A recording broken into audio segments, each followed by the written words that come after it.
E estamos de volta com o BBcast, seu podcast de automobilismo e outras nerds. No episódio de hoje vamos falar sobre Ayrton Senna.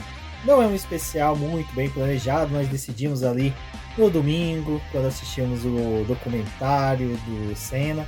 E aí, então a ideia, se a gente comentasse um pouco sobre o que nós sabemos, o que nós conhecemos sobre Ayrton Senna, o que nós aprendemos nos livros que temos aqui em casa sobre Ayrton Senna. E para falar de tudo isso, comigo aqui está a Débora Santos Almeida. Bem-vinda, Débora. Olá, pessoal, sejam bem-vindos a mais um episódio do podcast. Bom, acho que depois de 30 anos da morte do Ayrton Senna, não tem mais nada assim tão novo para poder dizer sobre ele, né?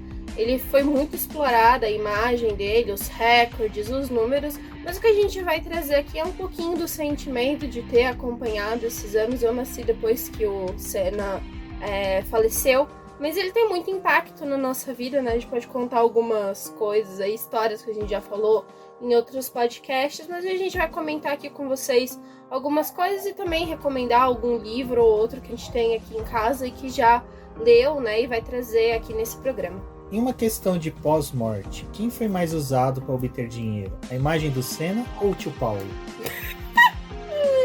Acho que o Senna, né? 30 anos, né? O tio Paulo foi coisa de 30 minutos. Exatamente. Bom, é sobre isso que vamos falar, mas antes de prosseguir, não temos como fazer como a Érica levar um tio Paulo para pegar empréstimo, mas nós temos o Apoia-se aqui no Boletim do Paddock, onde você pode participar contribuindo para o nosso financiamento coletivo e contínuo. Na publicação desse podcast tem o link do Apoia-se, se possível, dê uma verificada e veja se pode contribuir com o nosso projeto. Você também pode contribuir financeiramente para o BP através do nosso link da Amazon, clicando nele sempre que você for fazer alguma compra. É só utilizar esse link que a gente recebe uma pequena comissão. Então, se você não conseguir apoiar o nosso trabalho por meio do Apoia-se, salve o nosso link aí na sua tela do celular ou no seu navegador. E quando você for comprar, você clica nele. Se tiver o aplicativo, você é redirecionado para o aplicativo e essa compra já conta pra gente. Então, utilize o link para poder comprar livros, materiais sobre Fórmula 1 e outros.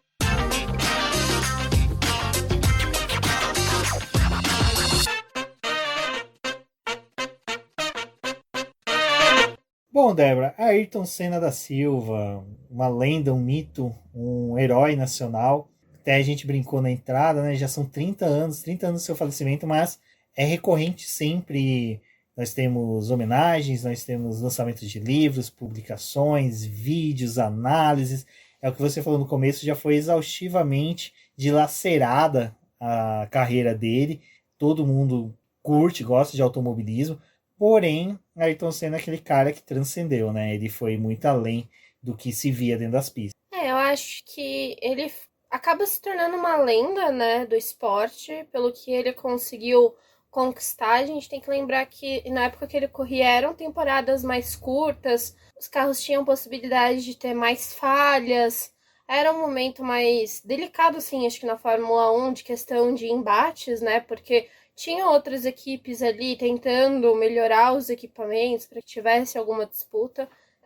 O Senna mais pra frente acabou encontrando o Prost, que foi um dos grandes adversários dele na pista, né? Enquanto ele estava se firmando ali na categoria. Então, realmente, assim, já foi muito explorada a imagem dele e a gente tem diferentes pilotos ao longo desses anos, né? Sendo comparados com o Senna em algumas atitudes em pista, mas também, né, acabaram trazendo essa imagem dele, resgatando ali, falando quanto que ele era importante, por mais que seja uma das figuras que acabou trazendo de uma forma mais massiva a imagem do Senna foi o Hamilton, né? A gente atrelou muito o Senna ao Hamilton nesses últimos anos e a importância que ele teve para o país, enfim.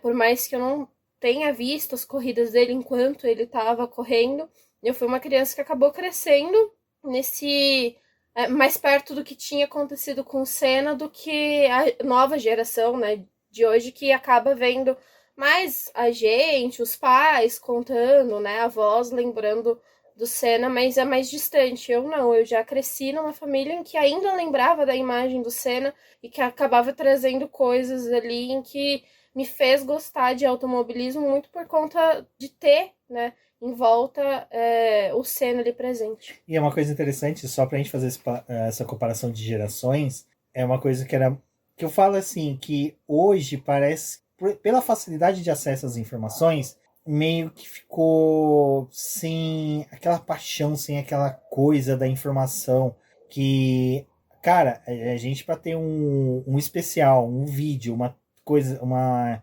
lembrança na emissoras, nas TVs abertas, eram de tempos em tempos. Normalmente era GP do Brasil, aniversário de falecimento do Senna, de 1º de maio. O aniversário dele, não, mas o aniversário e o falecimento são muito próximos. Então o pessoal faltava mais já dentro da proximidade da data de falecimento, que a gente tinha alguma coisa na TV. Quando surgiu a internet, beleza, a gente conseguiu, mas mesmo assim, era muito precária as informações, era pouca coisa que tinha. Eu lembro no meu primeiro ano de faculdade, eu enchi uns 6 disquetes que eu tinha. Nossa, eu fiz faculdade e a gente utilizava disquete. 6 disquetes só com fotos que eu entrava no site do Instituto Ayrton Senna, eu ia para a faculdade, entrava no site do Instituto Ayrton Senna, salvava fotos, e copiava os artigos, as matérias em Word, soldava no pendrive para chegar em casa e poder ler. Porque a internet em casa eu não conseguia acessar direito os sites. Então, era uma coisa muito precária. Depois, até a gente mandou fotos no grupo de apoiadores do BP, que a gente está usando muito livro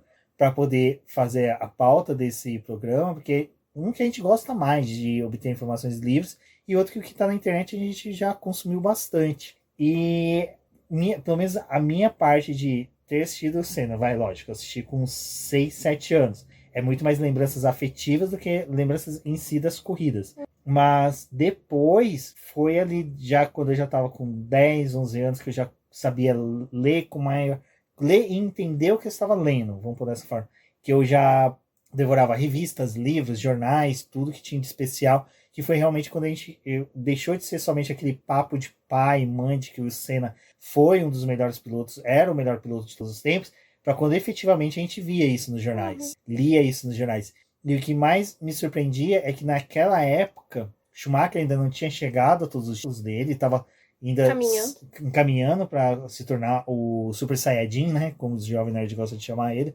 E a gente via os recordes, os números dele, eram umas coisas assim, monstruosas, era uma coisa assim, você fala, cara, ninguém nunca vai bater o número de poles dele. Vitórias, até que tudo bem que vitória é uma coisa, eu sempre falei que a vitória tem menos peso do que pole. Pole é uma coisa que o cara realmente tem que ser... Tem que ir no máximo, né? Tanto no máximo dele quanto no máximo do carro. Até ontem a gente tava falando disso, né? Dos números do Senna e do quanto que ele tinha conquistado.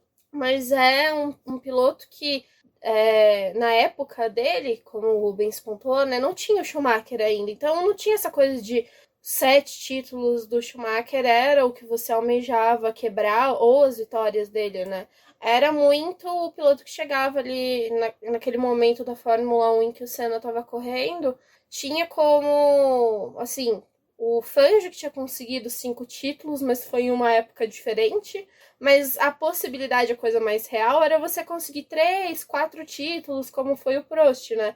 Não era você fazer aquele número gigantesco. É óbvio que talvez se o Senna tivesse ficado mais tempo na Fórmula 1 e conseguido outros contratos, talvez ele tivesse ampliado o número dele de vitórias e de poles. Mas não foi algo que acabou acontecendo. Então, ter 3 títulos já era algo muito grandioso, né? E os números dele mesmo, não é que, assim, mesmo com o Schumacher batendo, muita gente almejava, tipo, chegar aos números do Senna, né? Em número de vitória, em número de pole, porque o que o Schumacher tinha conseguido era muito, tipo, de certa forma, irreal, né? Até o Hamilton vinha aí. Até era uma coisa que até uma vez o Valese falou num dos programas do podcast F1 Brasil sobre isso, de que antigamente você queria se tornar tricampeão. Por causa do Stewart, por causa do Lauda, por causa do Piquet, por causa do Senna.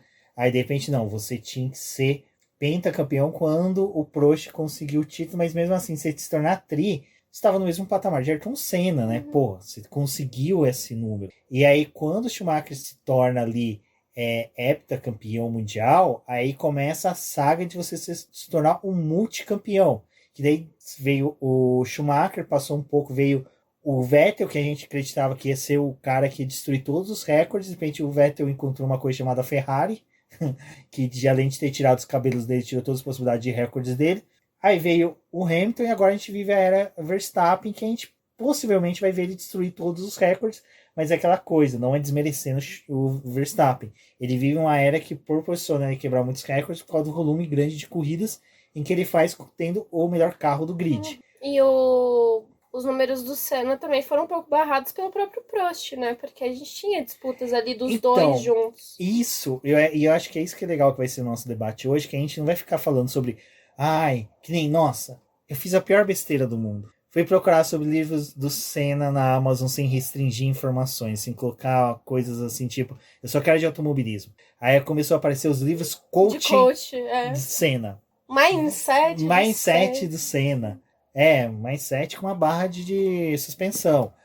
A Débora fica puta quando eu faço essas brincadeiras. Desculpa, gente. Vocês conhecem o BBcast, eu faço essas coisas mesmo. Mas era... Aí, ó, minha gata achou ruim comigo também. Mas era tipo assim, como era o foco de Ayrton Senna, desvendando os mistérios da mente perfeita de Ayrton Senna, e não sei o que, 300 mil livros de coach. E aí o Felipe, apoiador do BP, que era do perfil do Calendários da Fórmula 1, da F1, ele até comentou no grupo de apoiadores sobre isso, falou, pô, cara, o pessoal só fica falando disso do Senna, mas ninguém fala da parte piloto, da parte técnica. E é isso que eu e a Débora quer debater hoje, porque, assim, eu gosto, quando surgiu a internet, o YouTube veio com todo mundo possibilitando jogar corridas lá, eu assistia corridas do Senna como, sabe, uma diversão de final de semana e, cara, era realmente um espetáculo à parte. E tem um vídeo que é do Top Gear, que é quando o Hamilton ganha o título mundial em 2008, a McLaren chama o Jeremy Clark, né, para acompanhar o Hamilton para dar uma volta no MP4. E ali eles fazem um especial sobre o Ayrton Senna. E o Jeremy Clark, no final, ele termina falando ali, olha, eu não era um fã assíduo do Senna. Eu gostava mais do Gilles Villeneuve. Mas, ao contrário do Gilles, que às vezes ele era brilhante, o Senna, em toda a corrida, ele era brilhante. Não importava a posição que ele chegasse. Se ele ganhasse, ele tinha sido extremamente brilhante.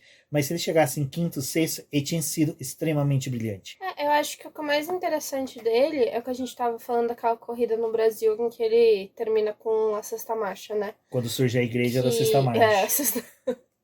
Mas ali é um detalhe interessante, porque, tem todo né, uma mística dele ter terminado a corrida ali, daquela forma. Mas, se um piloto conhece o seu equipamento e tem ali um pouco de coragem de, tipo, seguir na corrida, ele acaba terminando, mas é uma coisa de você saber com que você tá lidando e entender, tipo, o que aquele equipamento possibilitava para ele poder terminar aquela corrida.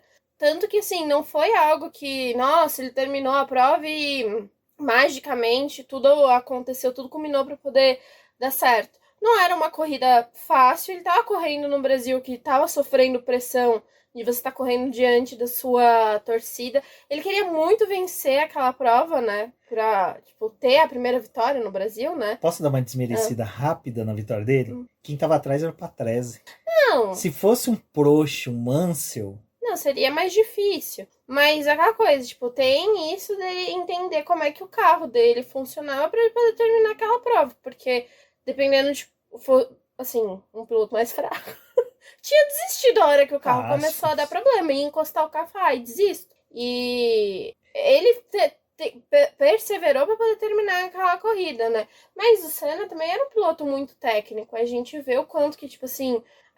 tem no documentário, né, contando sobre a história dele, de quando ele corre a primeira vez em Mônaco, que ele fala que a pista é muito técnica, que ele tava ali, tipo, tentando descobrir os limites da pista e o limite do carro. Mônaco, você tem que andar muito perto do muro para poder tirar o melhor tempo, e ali, tipo, em cada volta que ele tava dando, ele tava tentando melhorar. Então é muito dessa coisa de você ter confiança no equipamento que você tá tendo para você poder entregar. No momento que aconteceu que ele mudou ali para Williams, que ele pegou um carro muito difícil de guiar, que tava tendo todo aquele problema, ele fez a pole, mas não conseguiu transformar aquilo em vitória. Tipo, ele teve problemas com o carro. E é até legal, a gente pode fazer uma analogia com a situação atual na questão de julgamento das pessoas. Porque, assim, quem assiste o documentário vê que nas 3 primeiras corridas o Senna estava sofrendo com o carro. E ele se dedica de corpo e alma em desenvolver o carro, em levar o carro à perfeição. Pedir as mudanças. E aí, é lógico, Ayrton Senna, o cara supremo do automobilismo mundial. Fazendo um paralelo agora com Hamilton. Será que se fosse hoje o Senna se dedicando, como ele fez com a Williams, fosse hoje com a internet, o pessoal ia julgar ele mal como julgam o Lewis Hamilton por fazer todos os testes e tentar mudar o carro da Mercedes? Eu acho que sim, porque até o próprio Schumacher, né? Teve um momento ali, ainda não tinha internet tão forte, mas é muito questionado, tipo, o trabalho que o Schumacher fazia com a Ferrari, né? Tipo, o pessoal gostava muito de glorificar ele em alguns erros, mas ninguém muitas vezes dava valor ao quanto que ele ficava ali na pista até tarde, rodando com o carro, fazendo teste, pedindo mudança pra Ferrari. E na época do Schumacher também tinha aquela coisa de, tipo, da FIA toda hora mudar o regulamento para poder tentar, de certa forma, punir. E ele, do outro lado, tentando se adequar no que estava acontecendo. Até sobre isso que a Débora falou do Schumacher, a gente vai deixar o link na descrição do BBcast sobre o documentário Schumacher. Eu, a Débora e o Valese gravamos um programa comentando o documentário Schumacher, falando sobre isso, então é interessante vocês ouvirem para fazer esse paralelo. Mas acho que tem muito do que eu quero dizer também, é que assim, ontem, quando a gente estava assistindo o documentário, depois viu a entrevista lá do Galvão também falando sobre o Senna, uma coisa para mim, ontem ficou mais claro. O Senna, ele morreu no auge da carreira. Por mais que tenha acontecido aquelas 3 corridas da Williams em que não tava dando certo, ele morreu no auge da carreira. E ele morreu muito novo. Então ele é muito aquele, tipo, e se ele tivesse ficado mais tempo na Fórmula 1, como seria? Quantos mais anos de carreira ele teria? Ou de números que ele ia conquistar? E pelo fato dele ter morrido muito novo, mas com essa carga de, tipo, ter sido um piloto muito dedicado, de ter subido muito rápido na Fórmula 1, de ter, tipo, mesmo com os carros que não eram considerados certos, entregar, criou um culto, uma mística em cima dele, de que, tipo, ele era o piloto mais bem preparado ali do grid. E eu acho que ele tinha um grande talento, mas algumas coisas talvez até um pouco elevado depois que ele faleceu, né? Porque você não sabe o que poderia acontecer. Um exemplo é exatamente esse GP, salvo engano, o GP do Brasil de 91, que acontece a quebra lá, que ele fica com a sexta marcha. É que eu não vou me recordar agora, porque não estava na pauta essa informação e realmente eu não guardei, porque não é uma coisa que corriqueiramente a gente debate sobre. Mas teve outros pilotos que também quebraram o câmbio, ficou entre uma marcha e outra, se não me engano, acho que Montoya, Hackney, alguma coisa assim, e que terminaram a corrida. Não, e também era o que a gente estava vendo ontem, né? A pista de Interlagos, na época do Senna, era uma pista completamente diferente. Ela tinha mais balanço, ela tinha, tipo...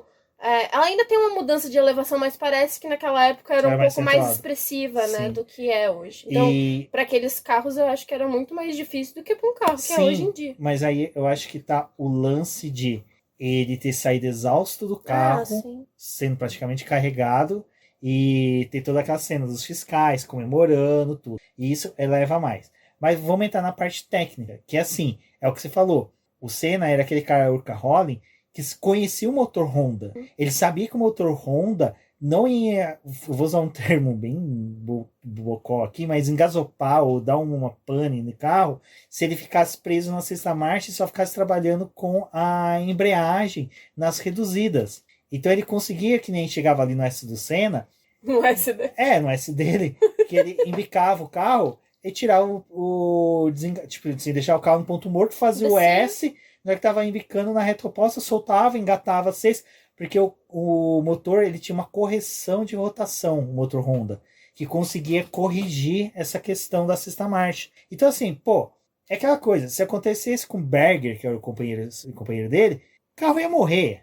Tá, sabe? Não duvido que acontecesse isso. Se acontecesse com até o próprio Mansell, possivelmente... E o fato dele conhecer a pista, né? Também. Tipo, era uma pista que ele treinava, uma pista que ele conhecia. Ele sabia que os adversários tinham, tipo, um receio maior da chuva com os carros, então ele acabava se sobressaindo, porque ele fazia teste andando na chuva, né? Até tem um livrinho de criança aqui que eu acho uma gracinha, contando a história do Ayrton Senna, que fala, né, que ele era uma criança que, tipo, tinha o kartzinho dele ali, quando começava a chover ele saía pra poder andar na chuva. Aí que tá. Agora vamos por mais uma, como eu poderia dizer, uma água no chope dos defensores da Igreja da Sexta Marcha. Ayrton Senna, ao contrário de muitos pilotos que chegam hoje na Fórmula 1, o Senna era um puta cara privilegiado. Ah, sim. O pai dele era dono de uma metalúrgica gigante, era muito rico. Hoje o pessoal tenta muito pintar que ele era... É que assim... A gente confunde humildade com pobreza. Não, ele era um cara humilde. Ele era um cara gente fina, legal, bacana. Ele pensava nos projetos sociais, em ajudar as pessoas, mas porque ele tinha condição. Exato, porque ele via essa discrepância que era, porque era um cara que foi pra Europa, viu, pô, na Europa a gente tem essa situação. Aqui no Brasil a gente vê toda a marginalidade.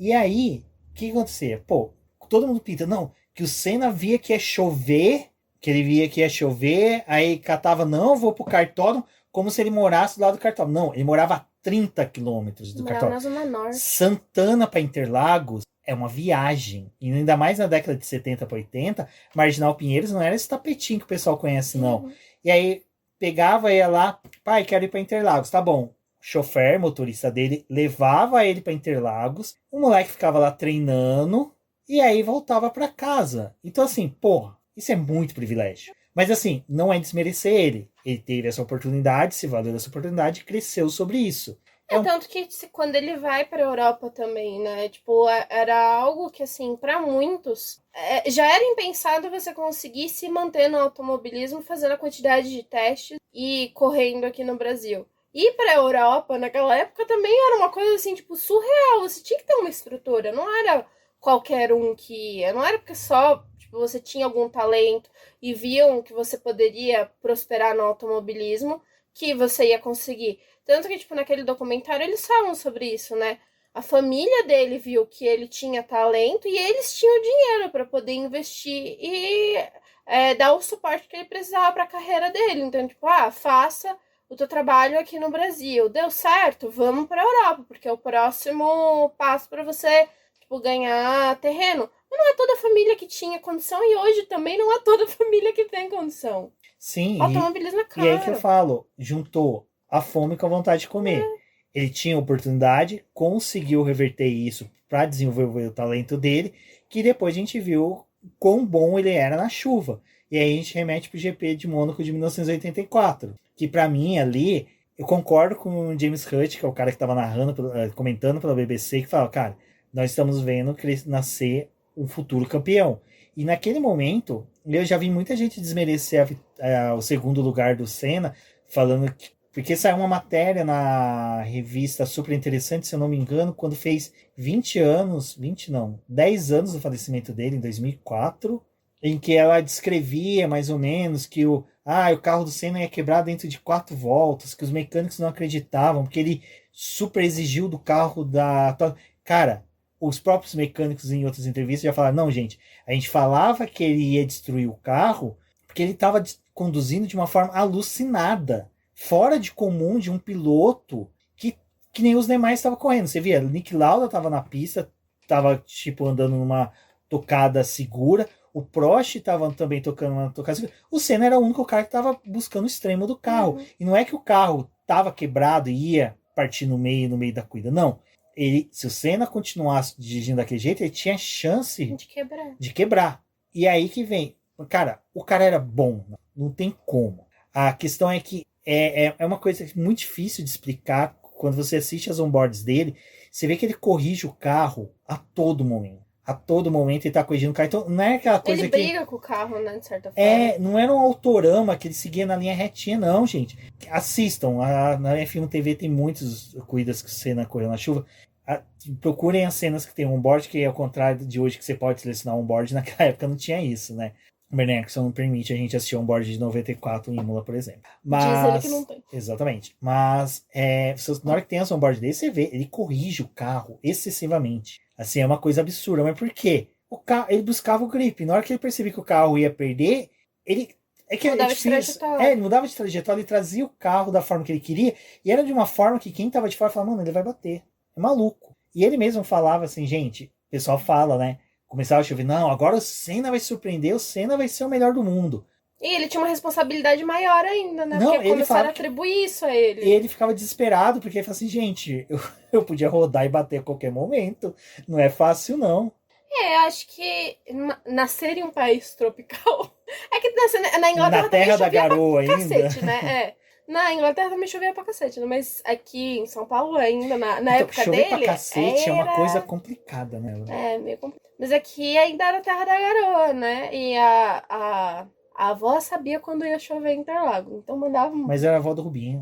Do Rubinho, verdade. Não tinham conexão, né? Não, Confundi, não. desculpa. O Rubinho ainda nem tinha nascido na época É verdade. Confundi, desculpa. Foi garota. Falhou aqui a memória. Mas não sabemos se a avó do Ayrton Senna... Talvez ela sabia. Se tivesse um Joanete que doesse. Joanete dói quando... Não sei. Eu vou ficar devendo essa informação. Mas é isso, acho que assim, cara, o pessoal coloca muito essa coisa do, tipo assim, nossa, o rei da chuva, chovia e ele brilhava. Eu adoro umas montagens que o pessoal tem, sabe, tipo assim, de o carro do Senna da chuva e um dragão, um cavalo, um hipopótamo formando atrás na nuvem de chuva. E, gente, não, o cara se fudia. O cara, desculpa o termo, ele tava com o cu na mão. Uma coisa que no documentário, né, que traz muito desse negócio da ligação do Senna com Deus, né? Que nas entrevistas ele falava muito de Deus e que Deus ia proteger ele, que não sei o quê. E o quanto que ele tinha... É tipo quando o avião balança no céu, cara, não tem ateu. Todo mundo... Mas ele falava muito disso, né? E aí os outros pilotos começaram a falar, ele é perigoso correr com esse daí... Porque ele é muito ligado com Deus. E ele acha que nunca vai morrer. E, gente, cara, é um negócio muito bizarro, né? Você pensar nisso, tipo, enquanto ele ainda era vivo, tipo, já estavam criando essa divindade, né? Em cima dele. E, tipo, do quanto ele era especial. Só que muito do que ele fazia em pista é porque ele se desenvolveu pra poder correr daquela forma. A relação dele com a chuva é importante, porque ele foi ali e quando era mais novo tinha essa oportunidade de pegar um kart e correr em Interlagos e se habituar com essa coisa de você ver até onde vai o limite do teu equipamento. E é algo que alguns dos pilotos não se desenvolve. Hoje, se você pedir pra alguém correr na chuva, fica complicado, né? Porque nem a Fórmula 1 não permite você correr. Não, e você pega, vamos supor, hoje a Fórmula 2. O guri que tá na Fórmula 3, Fórmula 2, só corre aquilo. Aí eu tenho um post no BP que eu coloquei o que o Senna, os números do Senna, né? O Senna, por exemplo, em 81, ele correu na Fórmula Ford 1600 em 2 campeonatos ao mesmo tempo. E era uma corrida a cada 20 dias, 15 dias praticamente. A cada 2 semanas tinha uma corrida de março até setembro. Então, assim, de março a setembro, né? O cara tava correndo a cada 15 dias. Hoje, piloto da F3, da F2... Ficou 1 mês sem correr. 1 mês, 2 meses sem correr. Aí depois ele vai para F2000, também novamente 2 campeonatos, e vai ser a cada 15 dias até novembro, 2 corridas, sabe? Então, assim, além disso, ele participou de Mundial de Kart e Fórmula 3 antes de ir para a Fórmula 3 realmente. E depois ele vai para a Fórmula 3 em 83 e continua sendo uma corrida a cada 15 dias. Ou seja, o Senna, para chegar nessa perfeição que ele foi, ele correu muito mais do que, vou dar exemplos aqui, do que Max Verstappen na base, mais do que Leclerc, que fez até a Fórmula 2, Russell, que fez a Fórmula 2, Lando Norris, que fez a Fórmula 2, sabe, Drogovic, que fez a Fórmula 2. Ele correu muito, muito, muito. E não é questão de muito assim, do tipo, ele fazia uma coisa. Não, era a cada 15 dias o cara tava na pista. E assim, era aqueles caras que depois foram disputar o Mundial de Fórmula 1 com ele, e pessoas que depois a gente viu nos anos 80 e 90 brilhando em outras categorias. Então, assim, o cara, ele foi moldado mesmo para ser campeão. E, assim, é por isso que eu falo que... tanto ele acreditava nele, né, no desempenho dele, quanto foi tudo moldado para que ele conseguisse aquilo. Tipo, ele teve uma base, a gente pode dizer. Sim, sim. E isso é interessante. E até é legal que um dos livros que eu li dele era que é o seguinte, o Senna, como ele foi morar na Inglaterra, os pilotos, como é hoje também alguns pilotos, como foi até o exemplo do Tsunoda, que foi ficar perto da fábrica, o Senna ficava perto da fábrica e ia para a fábrica. Então, nesses 15 dias, o intervalo dele, ele estava na fábrica, conversando com o pessoal, com os mecânicos, desenvolvendo o carro, tudo. Dando ideia. Então, assim, cara, ele realmente era um racing de estar presente o tempo todo. Então, assim, é muito louco quando você vê que até tem aquela brincadeira, né, que mudaram o nome de Silverstone para Silverstone. Não era porque ele ganhou 2, 3 corridas, não. Era que a cada 15 dias mudava, porque esses campeonatos que eu citei, a maioria corria em Brands Hatch, Dungeon Park e Silverstone. Era alternando essas 3 pistas. Pô, na hora que chegava em Silverstone, detonava tudo, ganhava a corrida.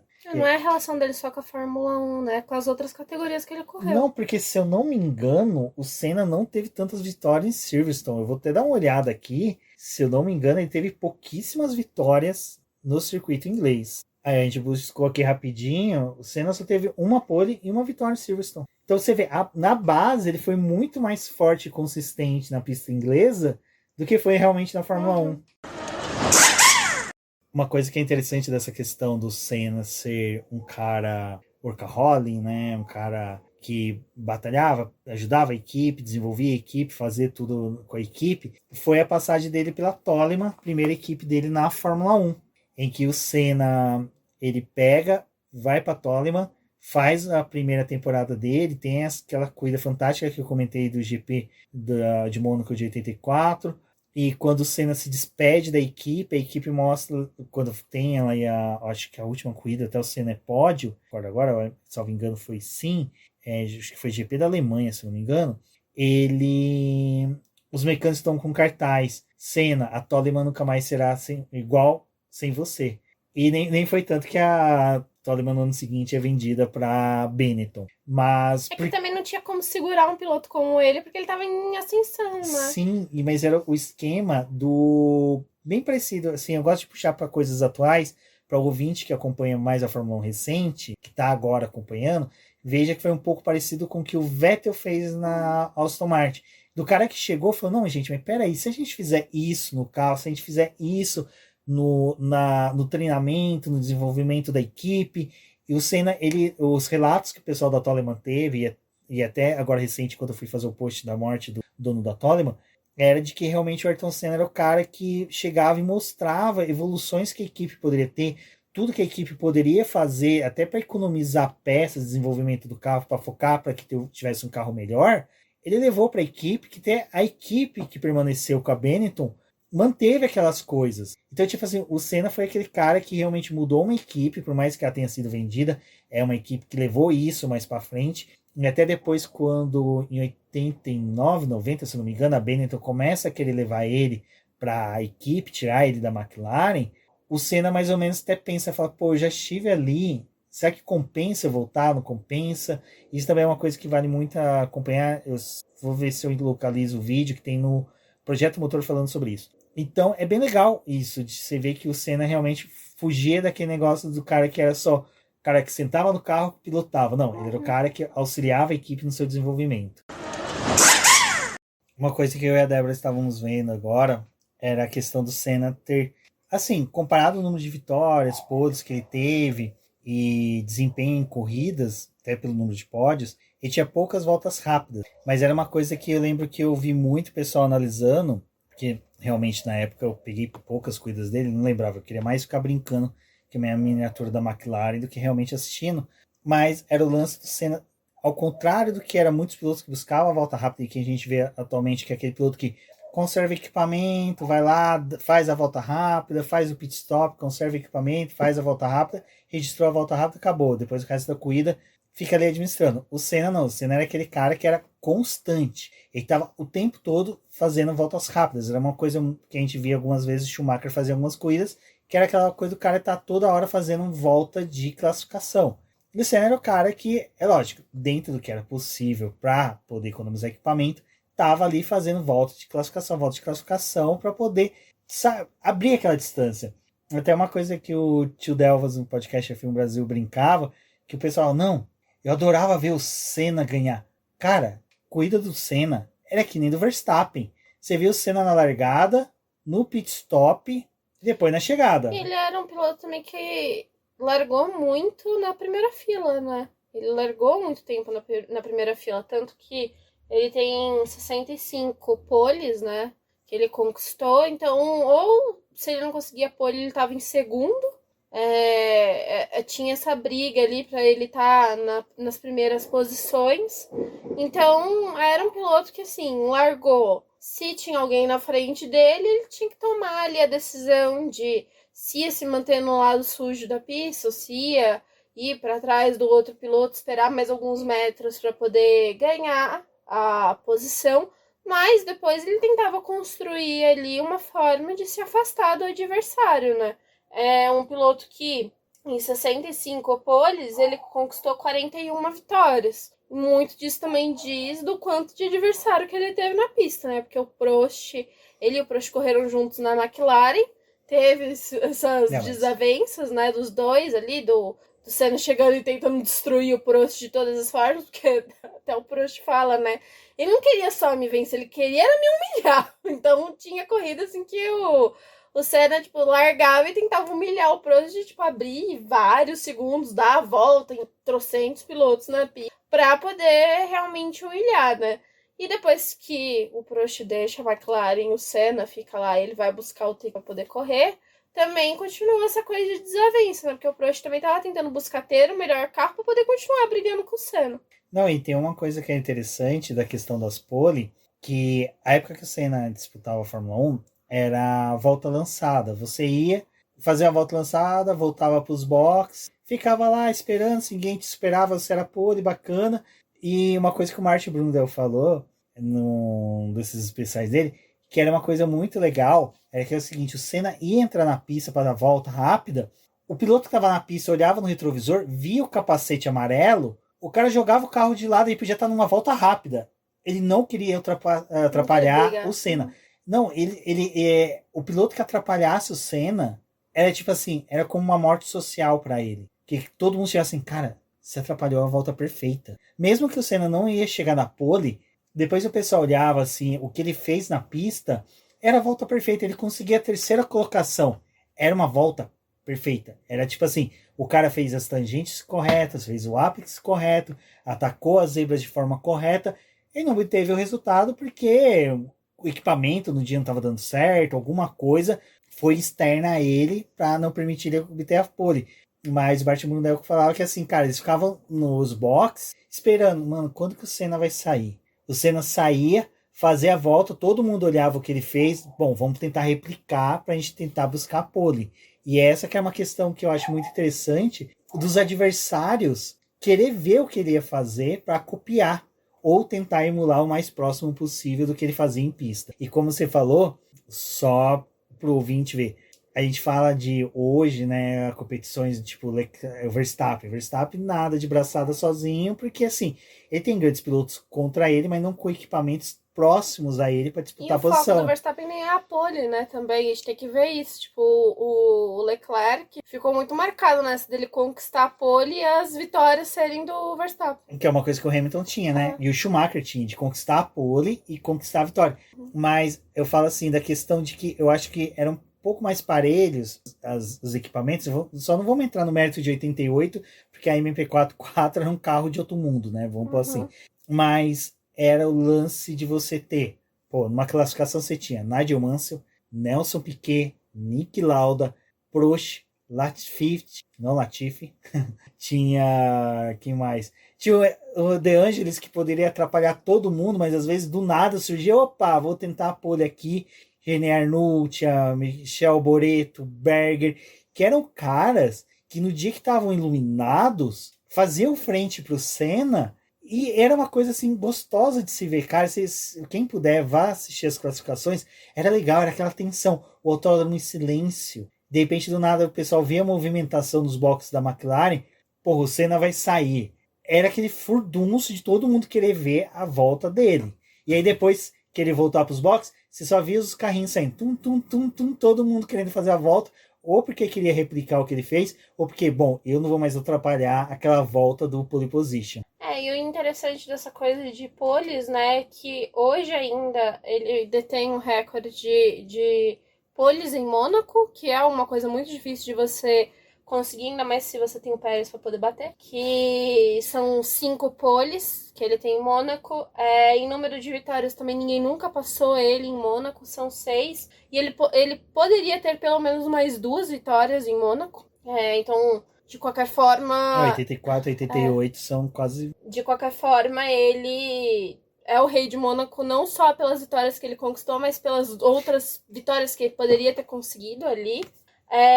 Em San Marino, que era o GP de San Marino, que hoje virou o GP da Emília-Romagna quando voltou para a Fórmula 1, né? As 2 corridas foram disputadas em Imola. Ele é o piloto que, na época que teve o GP de San Marino, que era conhecido dessa forma, ele tem 8 poles. Também nenhum outro piloto conseguiu bater esse número dele em poles em Imola, né? E ele também tem um recorde que, assim, eu não gosto muito desse recorde, eu acho meio... Mas é legal de dizer... É um recorde de respeito. Não, é um recorde interessante, mas aqui eu não gosto muito desse recorde entre temporadas, né? Não, também. Que ele tem esse recorde de poles, sequência de poles, foram 8 que ele conseguiu entre o GP da Espanha de 1988 e o GP dos Estados Unidos de 1989. Em cada uma das temporadas ele conseguiu 4 poles consecutivas e uniu nessas 2 temporadas. Se eu não me engano, o Verstappen tá com 6 ou 7 agora nessa gravação do podcast, que ele tá empatado com o Mika Hakkinen, que também teve. E eu acho que realmente ele tá bem próximo de bater esse recorde do Senna, mas é que daí, né, a gente tem toda essa questão de... muito mais corrida, né, um carro dominante, o Pérez não faz frente, porque ali o que a gente vê no documentário, que bate muito nisso, né, e nem é por causa da atualidade da Fórmula 1, mas bate muito que, tipo, na época que o Senna foi pra McLaren, ele tinha um adversário, ele não tinha, tipo, um Pérez do lado dele. O Prost ainda se esforçava pra poder tentar atrapalhar ele. O Prost atrapalhava muito ele. Tinha batida dos dois, tipo, Hamilton e Verstappen, era nesse nível, né? Tipo, de competitividade e da forma como os dois eram agressivos. E um não deixava vez pro outro, né? Tipo, eles... muito engraçado. Os briefings, né? Que... botaram nesse documentário que era tipo, mas não vão estragar a corrida, um batendo no outro, né? E corta para 5 segundos depois os dois batendo. Não, eu vou até procurar aqui, tem um... Cara, gente, por favor, quando vocês quiserem saber sobre algo de Fórmula 1, de automobilismo, vão no site do Boletim do Paddock, joguem lá o que vocês querem saber, que provavelmente vai ter um texto. E tem um texto do Valese que conta de uma das corridas que o Alesi de Tyrrell, inferniza o Ayrton Senna, o GP dos Estados Unidos de 1990, em que o Alesi, com um carro, que vamos colocar assim, era o Senna com uma Ferrari, que nem a do Leclerc e a do Sainz, e um Albon com a Williams. E tinha vez que os pilotos também olhavam assim no retrovisor e falavam, mano, hoje eu vou me consagrar, hoje eu vou atrapalhar o Senna ao máximo. É uma corrida que foi em Phoenix, Arizona, que o Alesi infernizou, ficou na frente do Senna, fechava o Senna, colocava o carro de uma forma que o Senna não conseguiu ultrapassar. Mas foi uma corrida assim espetacular, que foi uma briga ferrenha, e era uma briga lenta, porque a Tyrrell não estava no seu melhor época. E cara, era gostoso de se ver. Que é aquilo que a gente cobra agora, de quando a gente até falou no último BBcast sobre o GP da China, dos caras simplesmente ver o Verstappen abrir. Cara, o Alesi podia ter aberto pro Senna, mas não, ele falou, vou abrir pro Senna o cacete, vou ficar atrapalhando aqui. E era isso que era também legal, que às vezes pintava um ou outro ali que queria brilhar, falava, mano, não vou deixar o cara passar, eu vou segurar. E até mesmo o Berger, em depoimento, ele falou, eu fazia frente ao Senna. Às vezes o Senna tinha dificuldade de ultrapassar o Berger como companheiro de equipe. O Berger não foi um cara fácil pro Senna, não. E os dois eram amigos, os dois disputavam bem ali dentro da pista. Então, assim, é aquela coisa, o cara teve disputa dentro da pista e os números dele são valorizados por isso, pelas disputas que ele fez dentro de pista. E aí em questão de, tipo, outros números do Senna, que é bem interessante, né? Ele tem o 6 hair trick, que é a pole, a volta mais rápida e a vitória, quer dizer, 7. É um número interessante, que o Gomes falou, né? Nem sempre ele fazia a volta mais rápida, porque ele era mais constante. Mas em 7 corridas ele conseguiu esse número. Né? E em Grand Slam, que é a pole, a volta mais rápida, a vitória e a liderança de todas as voltas, ele só conseguiu isso 4 vezes na carreira. Mas 4 vezes com um grid tinha Prost, Mansell, Piquet, que o carro quebrava com uma facilidade, sabe? Cara, é uma coisa que hoje a gente... Foi surpreendente o Verstappen quebrar na Austrália. Porque hoje em dia os carros são difíceis de quebrar. Nessa época, quebrava muito fácil. Uma efeméride. O Senna no GP de Portugal de 85 que ele ganhou, o carro quebrou no armap. Tipo, cara, faltava poucos minutos para a largada. O cara teve que ir para os boxes, trocar motor, trocar câmbio e suspensão, porque quando quebrou, isso traçalhou tudo a traseira do carro.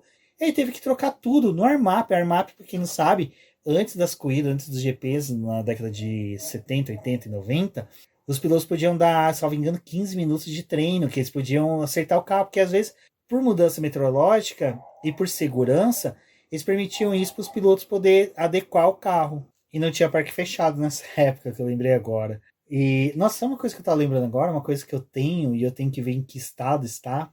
Eu tenho uma coleção de fitas VHF. VHF é o quê? VHF é transmissão de rádio. Transmissão até de TV, se eu não me engano. Mas VHS de corridas do Senna e de documentários. E uma também que é de documentários que o Reginaldo Leme fez. Vou atualizar isso daí, porque isso daí é preciosidade. E se alguém tiver um videocassete aí que queira me doar, tô aceitando para poder assistir essas fitas. Mas voltando... Cara, eu acho que assim, é muito atípico mesmo a década de 90 e década de 80, década de 90 pelo volume de talentos que a gente tinha e também de rotatividade de pilotos e rotatividade de equipes. Que assim, era um tal de cara bater, soltar carro no meio da ladeira, deixar o carro na beirada da pista. Era um furdunço. Até o Senna, né? Chegou a um momento da carreira dele a negociar contrato corrida por corrida. Porque, tipo, se alguém me chamar ou pintar uma oportunidade melhor num outro carro, eu vou. No caso era 93 que ele tava assim, cara, a McLaren não tá fazendo um carro bom. Eu quero ir pra Williams e eu não quero firmar um contrato com vocês de longo período. Então vai que, né? Até ele tinha expectativa, porque a Ferrari também tava com chance de desenvolvimento de carro. Havia esse namoro com a Ferrari.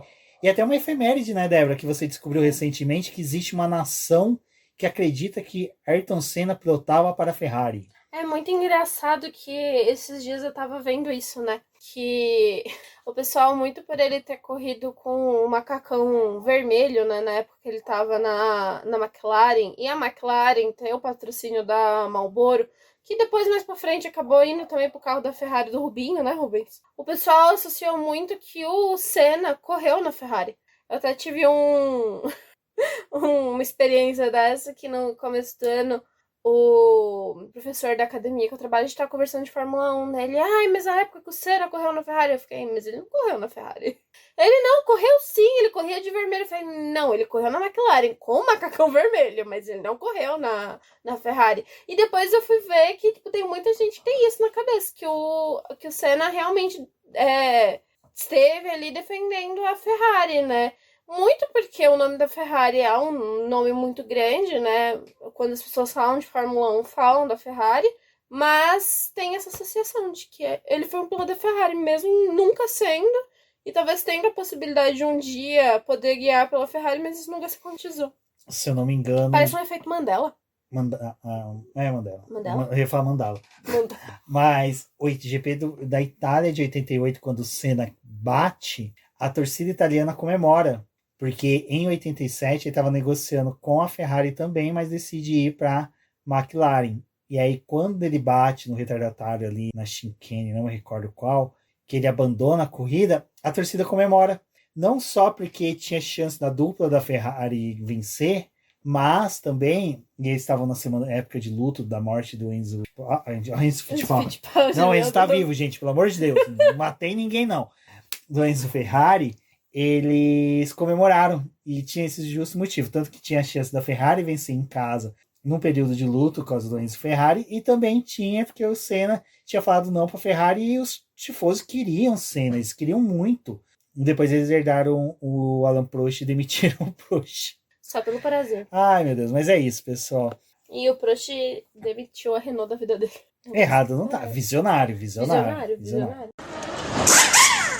Bom, pessoal, agora eu vou dar aquele momento disclaimer nosso, que assim, a gente não ia gravar esse BBcast, a gente decidiu ali no domingo, vamos assistir o documentário, aí segunda-feira a gente senta à noite, grava um BBcast muito com A gente coisas que a sente as gente... nossas emoções. Muito mais do que a gente realmente aprendeu e leu nos últimos anos. E realmente, cara, eu acho que eu tenho uns 7, 8 livros do Ayrton Senna em casa. E a E eu gente compra gosto, mais um. e eu gosto bastante de pegar material físico para poder ler. E a gente tá gravando esse podcast mais nisso. A gente fez uma pautinha assim mais de tópico e vamos falando, vamos trazendo. E a Débora falou, pô, vamos falar um pouco da questão de segurança, né? O que mudou na Fórmula 1 pós-GP? Eu falei, não, fica tranquila, porque eu sei que tem um post no BBcast.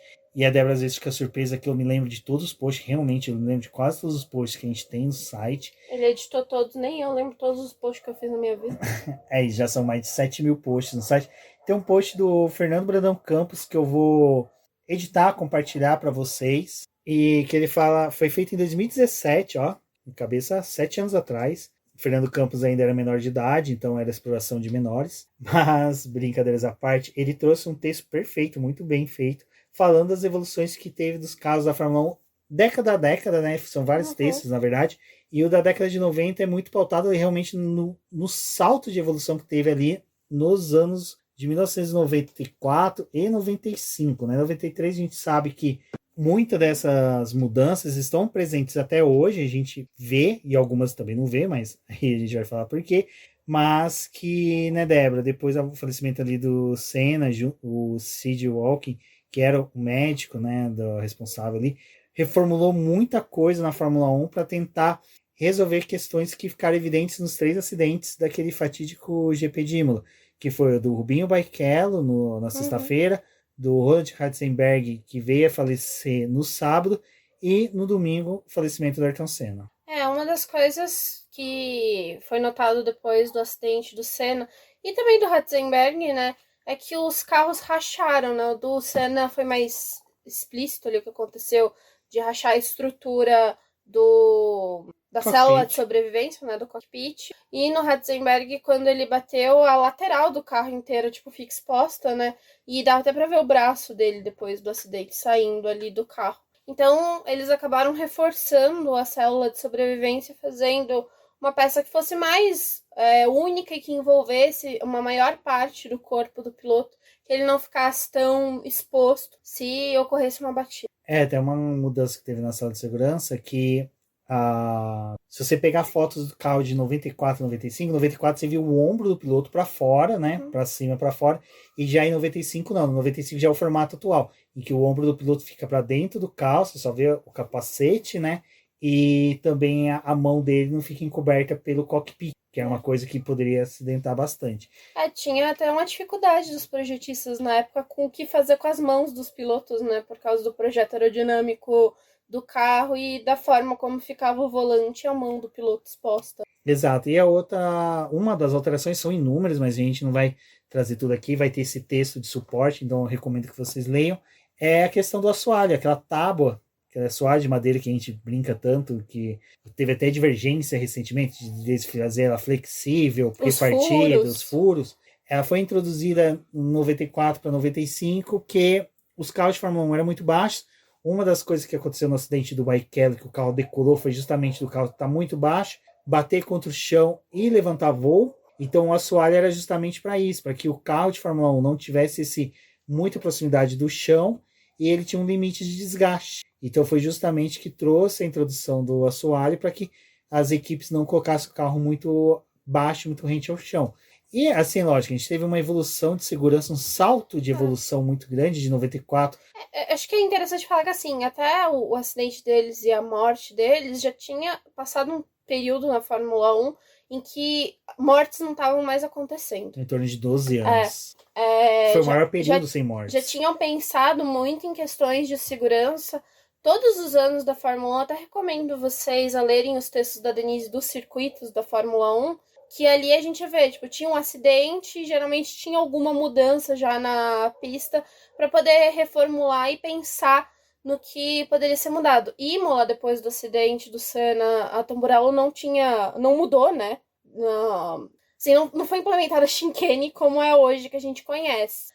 demorou um pouco mais de tempo para Imola passar por essa mudança. Mas vários circuitos foram repensados. 94 tem uma coisa que foi feita com medo, porque os carros de Fórmula 1 em 94 estavam extremamente rápidos, muito rápidos. Em 94 eles criaram uma chicane num lugar que hoje o fã de Fórmula 1 ficaria, mas como assim colocar uma chicane? Que foi na Eau Rouge. Na entrada da Eau Rouge ali, antes da subida, para os pilotos não virem muito rápido, foi colocada uma chicane. Então, é bem interessante que os circuitos foram revistos, né? E aí foi apontado as curvas que eram mais perigosas em alguns circuitos que eram extremamente velozes. E com esse avanço dos carros, eles precisaram fazer mudanças pontuais. Uma das coisas que é interessante é que eles, em vários circuitos mesmo, teve a mudança de você aumentar a área de escape, para poder ter uma área de escape melhor. Foi pensado formas de você ter uma área de escape mais eficiente, que tivesse uma tecnologia que barrasse os carros. Óbvio que hoje é muito mais pensado que tem tinta, tem outras coisas que fazem agarrar os carros, né? Nem é mais vista a brita como algo muito eficiente, o cascalho, né? É pensado de outras formas, mas depois do acidente do Senna e do Ratzenberger, eles tiveram que rever muita coisa na Fórmula 1, porque, assim, é interessante até que teve o acidente do Senna, pensaram em mudanças. Mas, depois desse acidente, muitas das coisas que foram acontecendo na Fórmula 1 depois, eles começaram a ser um pouco mais rápidos em resposta de mudanças de segurança. Porque antes, às vezes, tipo, acontecia um acidente, passava-se anos ou esperava-se acontecer outra coisa para que alguma mudança fosse realizada. E a FIA, com tudo que ocorreu com o acidente do Senna, eles passaram a, tipo, dar uma resposta mais rápida. Tipo, aconteceu esse acidente, o que a gente pode aprender dele e mudar? Óbvio que depois o Senna não teve mais um acidente fatal, né? Tirando do Jules, que não é considerado uma morte na corrida, porque o Jules morreu meses depois no hospital, mas ainda assim foram mudanças mais responsáveis. Não, e até mesmo, você vê, do Jules Bianchi, do Senna para o Jules Bianchi, foi quase 20 anos para ter um acidente, né? Então o lapso temporal foi muito maior entre os dois, e sem contar que o do Jules foi estupidez humana. Não foi nenhuma coisa de acidente de corrida. O do Jules é que eu posso dizer que assim, tava a categoria já meio tipo, não tem acidente, os carros estão muito cheios de segurança, não sei o quê. Tipo, já não tinha mais aquela presença da morte, né? Porque já tinha muito tempo que isso tinha acontecido. E nesse ganho de confiança, de tipo, o carro não vai acontecer um acidente, não vai ocorrer algo pior, eles descartaram várias das coisas ali que eles deveriam ter que eu acho que, seguido assim, com segurança.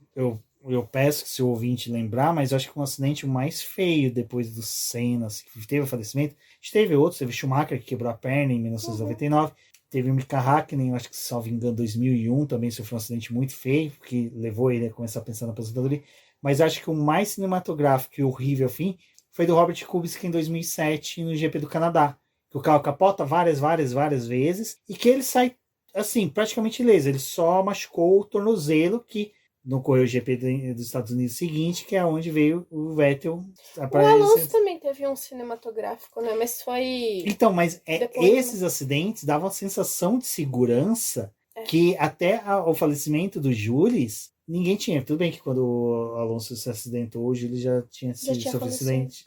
Mas o do Joe, né? Acho que tem... Quando teve o acidente do Joe, que falaram do Santo Antônio, que o carro precisou ser reformulado, a Alfa Romeo Sauber usava uma parte do carro que não era regular, de papel, né? Era um negócio bem fora ali. Mas na época do Senna também, tem uma coisa que é bem interessante. A FIA passou a controlar mais os regulamentos, né, dos carros, de teste, de aumentar a verificação dos carros, de ver questão de peça, porque tinha carro na época do Senna que corria muito legal. O próprio Sintec do Roland Ratzenberger era um carro, era um monstro, porque ele era o carro da Andrea Moda, que era uma equipe que era a rainha das nanicas, a Andrea Moda, nem rainha das nanicas, não vou pôr assim, porque é um carro que foi uma aberração, mas era o que carro da Sintec, a equipe Sintec não era para estar no grid, era aquela coisa, não era ridícula a presença dela.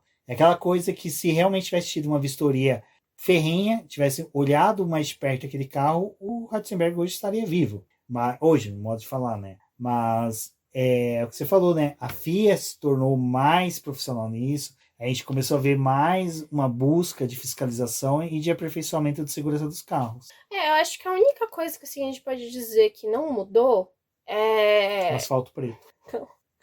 é que ainda a FIA do Senna pra FIA de hoje é aquela que, tipo, vamos fazer o evento a todo custo. Em 94 foi isso, né? Tipo, não terem declarado a morte do Ratzenberger em Pista, porque senão ia cancelar o restante do evento. Então eu acho que ainda é uma FIA que segue com esse negócio de, tipo, o evento acima de tudo. A gente tem que entregar pro público o que eles pagaram ali, independente do que tá acontecendo em pista. Se tá tendo problema com os carros, se teve uma batida. A gente teve também eu lembro aquela. Ai, agora eu não lembro qual foi a corrida, mas que os carros encaixotaram tudo por causa do jeito que eles fizeram a largada. Que teve aquela batida até que o carro do Antônio tava no meio. Foi a Mugello, tava no meio. 2020. Então.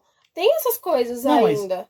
Eu... É uma FIA que eu acho que ela preza muito por essa coisa de, tipo, que a gente fala muito da entrada da Liberty, do quanto que virou a categoria, tipo, o evento acima de tudo. Mas a FIA já era desse jeito. A FIA do Bernie Eccleston, né? Quer dizer, a FIA e a Fórmula 1 do Bernie Eccleston já era desse jeito. Não, e é uma coisa interessante que você falou, que eu já vi o pessoal comentar isso, e muitas pessoas falam, nossa, mas isso é muito cruel, isso é muito pesado de se falar.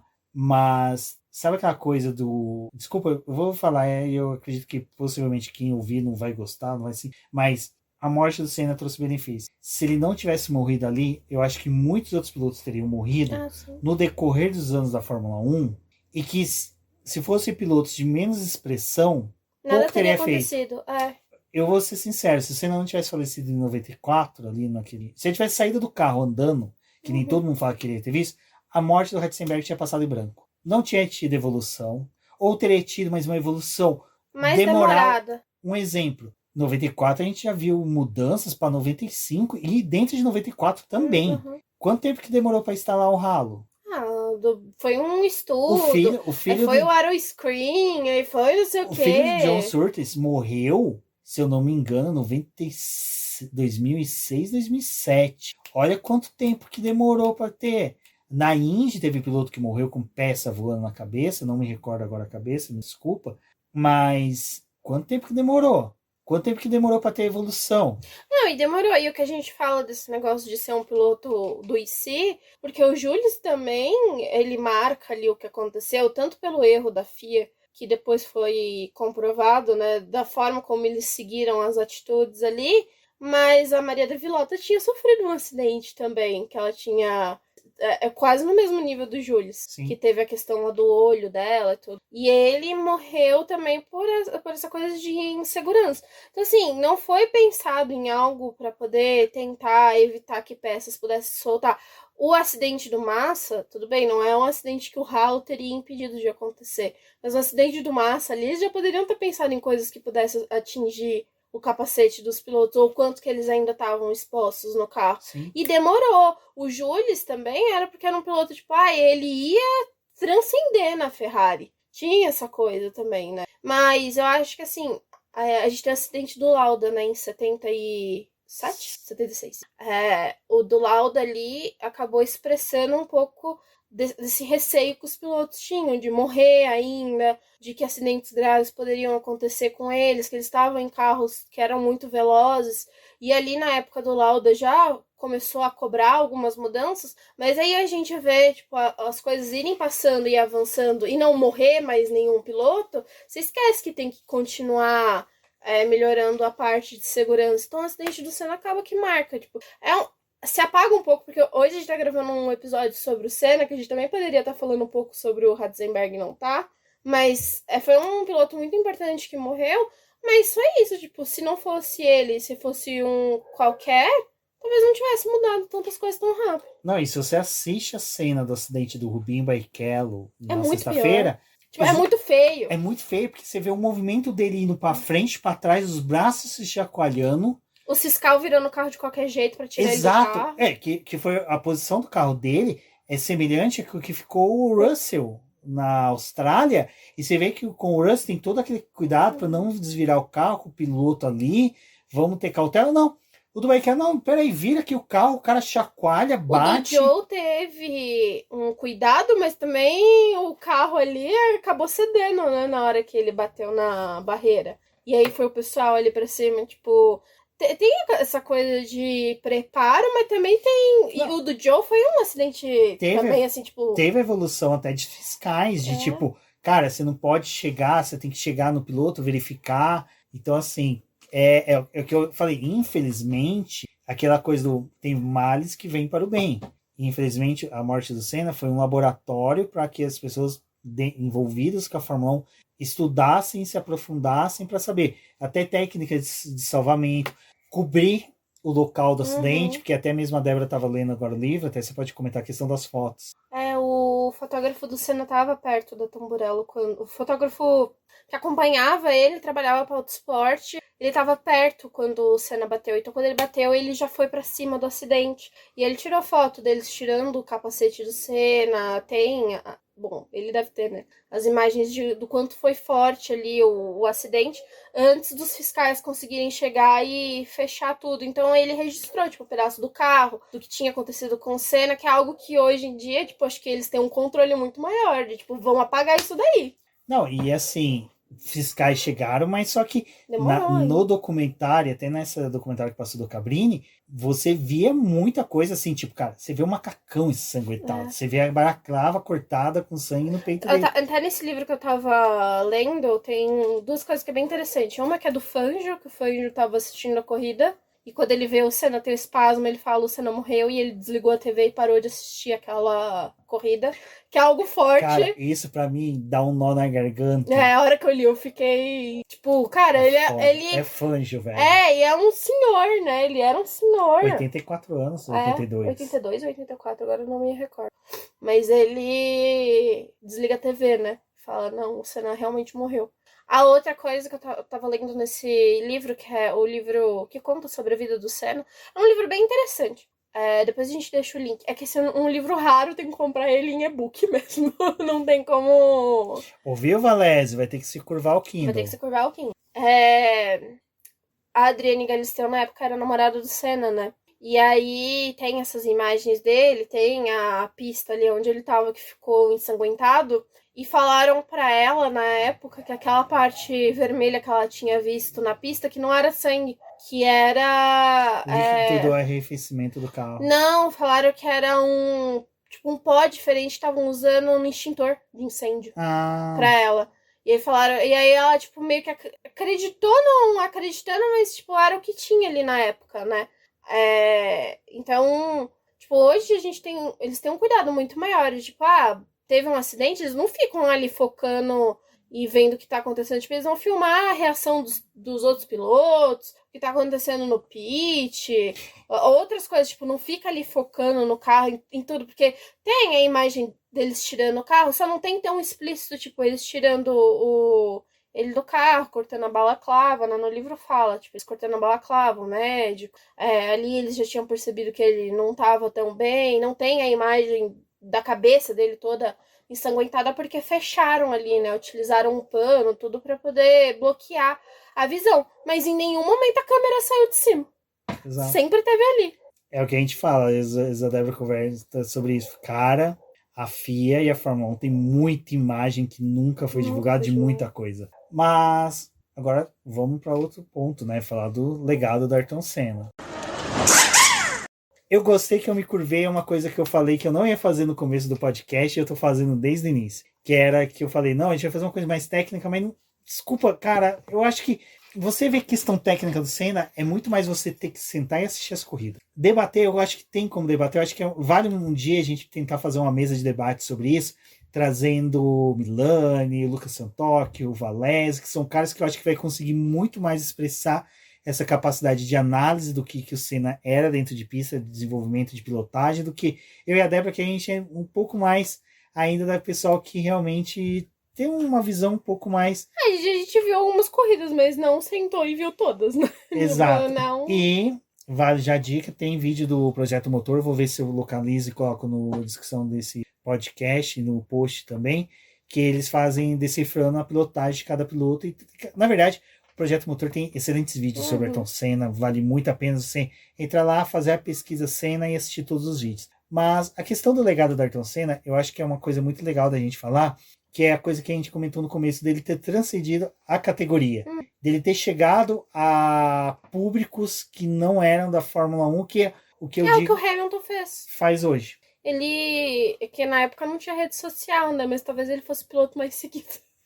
Com certeza. Do grid, com certeza. assim, tipo, porque eu acho que uma das coisas que não deu tempo da gente ver ele desenvolver, porque no momento que ele toma a atitude de querer isso, ele acabou falecendo, que ele era muito, não cobrado. Por ele ser uma figura pública, o pessoal no Brasil, e pela diferença que a gente tinha de apoio social, né?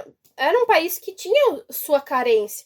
E a gente estava vivendo num governo que também não era favorável a isso, né? Então, tipo, tinha desigualdade social e a gente sabia que muita criança ali não ia ter as mesmas oportunidades. E nem era na visão de, tipo, ser um piloto ou ser um cara que ia se desenvolver para as áreas de engenharia. Essa não era a preocupação naquele momento. Era se aquela criança ia ter um futuro de se desenvolver para poder ter comida na mesa, que é uma realidade bem diferente, né?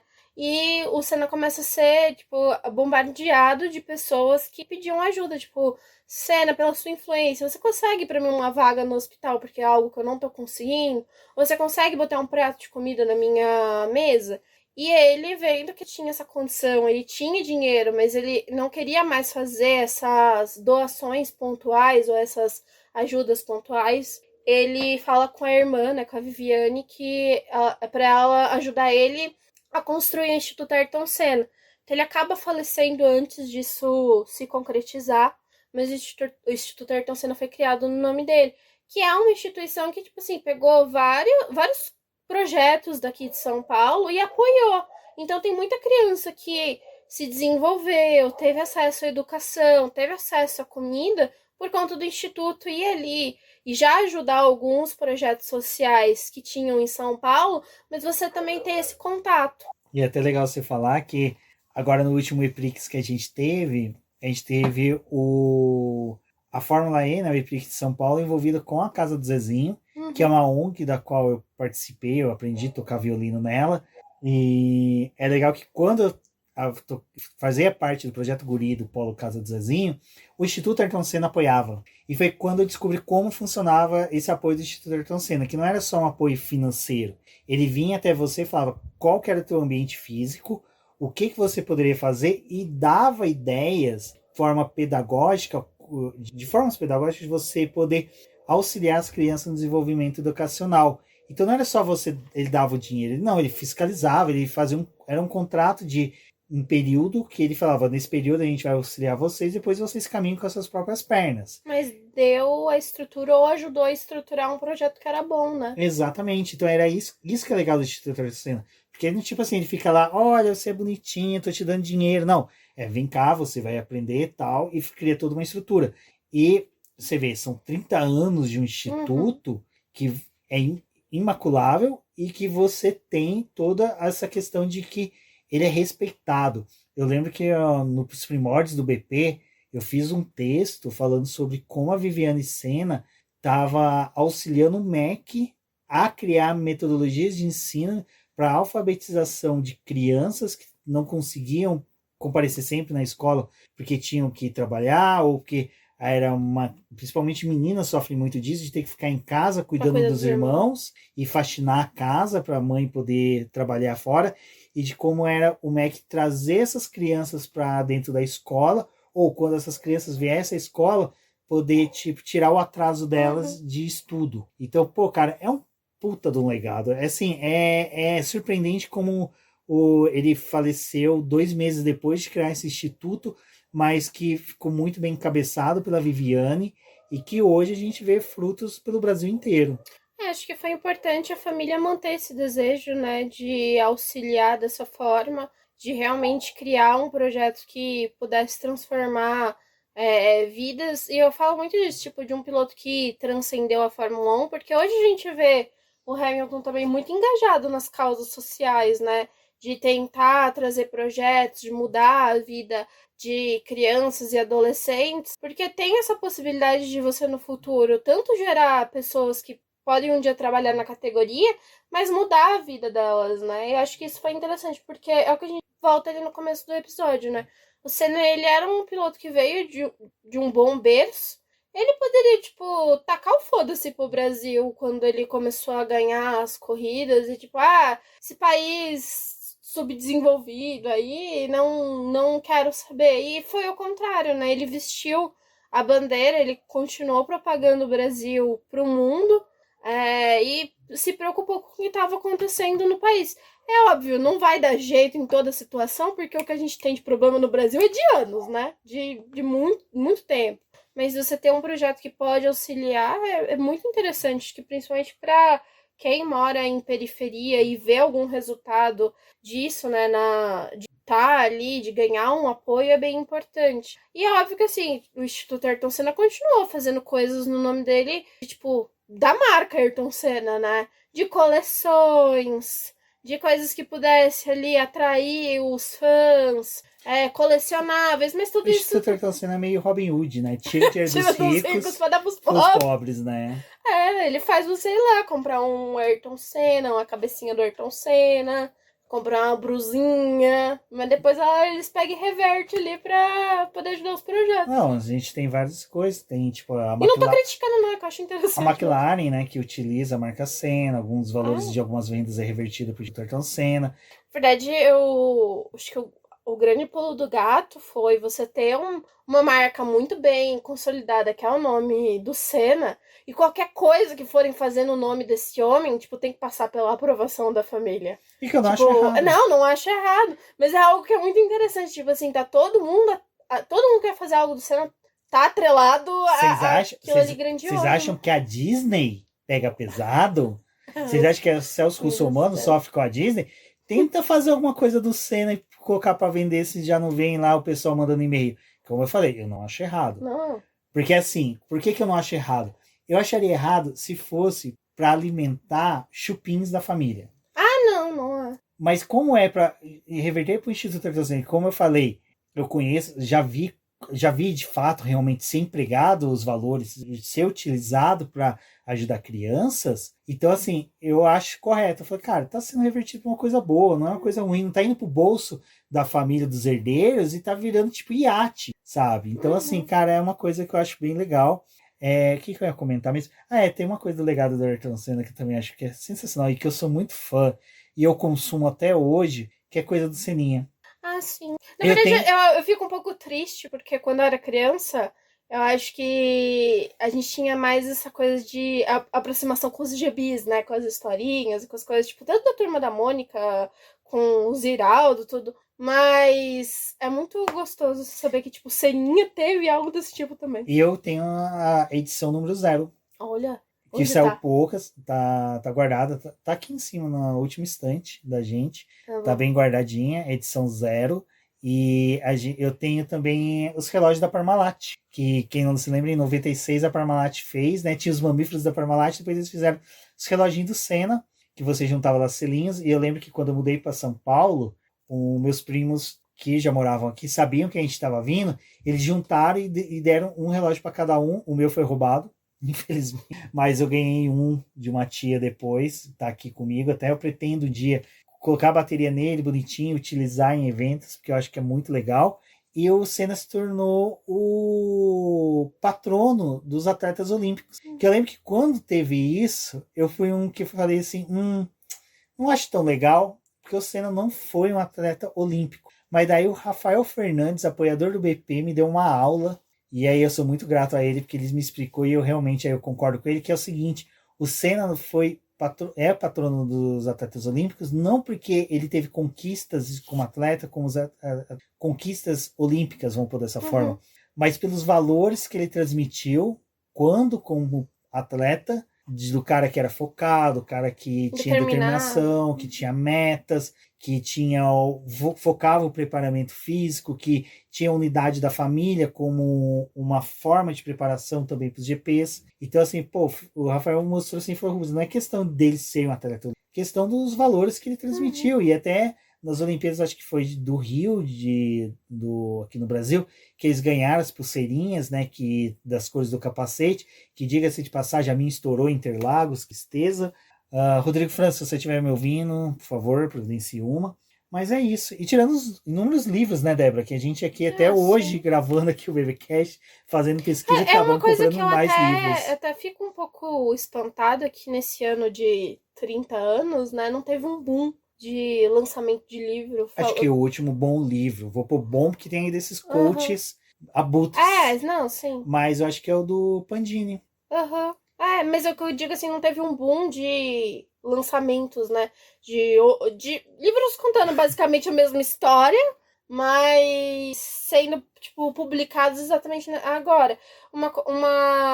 Mas aí que tá. Não, só comentando que tem um livro do Senna que é considerado um dos melhores livros sobre a história dele, que é o Herói Revelado, que é um livro que foi vendido, estourou tudo, e agora, né, esses 30 anos, amanhã, no dia 30 de abril, ele vai ser relançado na Amazon, tipo, com uma edição nova.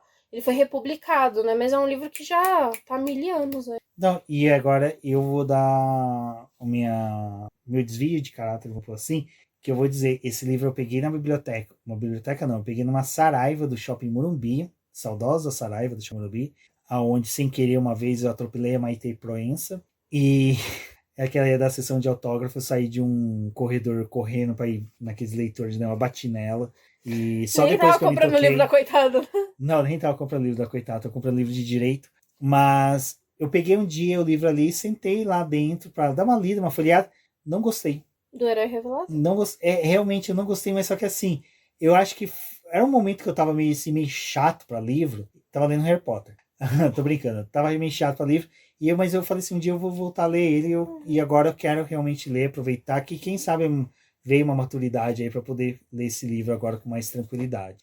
Vou ler no Kindle, viu, Valese? Se curve ao Deus Kindle. Mas eu acho que legal do Senna, eu acho que é sensacional que toda vez que a gente vai procurar até miniatura da Fórmula 1, tem uma de qualquer outro piloto e 30 do Ayrton Senna, né? Tem até de carro que o Senna não pilota, tem até Ferrari do Ayrton Senna, impressionante. Tem um outro livro sobre o Ayrton Senna que é esse que eu tava dando uma lida antes da gente gravar, que é o livro que eu falei que virou extremamente raro, mas tem um e-book dele, é um e-book com preço acessível, porém está em inglês, que é o The Life of Senna, que ele é um livro dividido em vários capítulos. O autor é o Tom Robinson. Ele também escreveu um livro sobre o James Hutt. Sobre James Hutt, e o livro que deu o roteiro pro filme Rush. Ele escreveu um livro bem completo sobre o Ayrton Senna, que é dividido em todos os anos do Senna. A passagem dele na Toleman, Williams, McLaren. Eu tava dando uma olhada aqui. É porque eu tô lendo, galera. Não terminei de ler o livro. Mas é um livro que também tá ali dividido, tipo, na parte do acidente. Ele conta tudo que aconteceu do acidente. Ele fala como foi o acidente. Traz ali é muito interessante, que é um livro que traz muita presença do Galvão quanto amigo do Ayrton Senna. Então tem falas do Galvão, da Você lê as falas com voz do cabeça? Leio. Tem essa voz dele. Bem, amiga Débora. Uma coisa assim? Acho que é assim. Mas em inglês, né? Aqui tá em inglês, mas tá em português. Se fosse em português, era mais Como é que é? Tá bom, vai. E depois tem a parte do cortejo, de como foi a cerimônia. Não, assim, tudo bem. É uma coisa que eu trago, tipo, essa parte da morte é algo que as pessoas geralmente se interessam. Mas tem toda a vida do Ayrton Senna visto por esse autor. E é um livro bem robusto. No Kindle tá falando que ele tem 965 páginas. É um livro bem grande, acho que deve ser bem completo quanto a vida do Ayrton Senna. Pode ser se eu não me engano, quando teve o velório do Senna, eu faltei na escola. Eu não lembro se faltei na escola. O que aconteceu que eu assisti? A cidade Então, mas eu morava em Guaxupé. Guaxupé parou também, né? Verdade. O Guaxupé parou. Mas parou mesmo. E é uma coisa surpreendente, assim, o Guaxupé parou. Nesse livro eles estavam falando, né, que quando tem... Que é muito interessante que eles falam nessa época que o Senna corria e tudo, que era muito comum, tipo, no horário que ia ter a corrida dele de manhã no domingo, as ruas, tipo, sumia as pessoas das ruas. Isso que eu acho que é interessante, é um autor inglês. Falar isso, Falar né? Tipo, isso. que o pessoal sumia das ruas pra poder assistir a corrida, e no dia que ele morre, tipo, todo mundo ficou meio... O que tá acontecendo? Aquela cena do show de Acidente, Truman, que o pessoal fala, cadê o guia da TV? Porque o pessoal, o que a gente vai assistir agora? Tipo, como assim? Um fato, o que o Gabriel Lima reparou no reassistindo o GP do Brasil de 1994, ele comentando num grupo desses que a gente tá com ele. Gabriel Lima, que é jornalista, cobre a MotoGP perfeitamente no Fugues Podcast, ele fala, cara, que impressionante, Interlagos esvazia, Senna abandona, Interlagos esvazia. Então quem assistia Interlagos 1994 GP Brasil, vê que o Senna abandona o 94 pessoal... não. 94, sim. Tá. É que ele fala, a corrida seguinte é Imola. Corrida seguinte, não, acho que Aida é a seguinte, agora não me recordo. Enfim, então tem isso. Só para pontuar. Mas você falou agora há pouco, eu ia comentar, aí você continuou, mas só para a gente poder pegar aquele meado, que era o seguinte, você falou, pô, sai muito livro falando do mesmo, mas só que o do Tom traz coisas que a gente não sabe, que nem esse negócio do Fangio, sabe? Pô, cara, uma coisa que eu não sabia, que o Fangio era um efeito Mandela.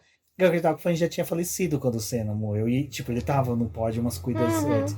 Então, é possível produzir conteúdo do Senna hoje, trazendo coisas inéditas, sabe? Mas só que é aquela coisa, você tem que pesquisar, você tem que ir atrás. E hoje, na era da informática, onde que as informações estão tudo fácil, e não duvido que possa surgir livros aí escritos pelo chat GPT no futuro, cara, você pega um livro desse que é um primor pra mim. Tipo assim, eu tô louco pra ler, como você falou, tô louco pra que tenha uma inteligência artificial que traduza, né? Porque meu inglês da Jamaica não vai favorecer a leitura, mas é bem legal, né, de poder pegar um livro desse em que tenha fatos, coisas que quase ainda não foi explorada.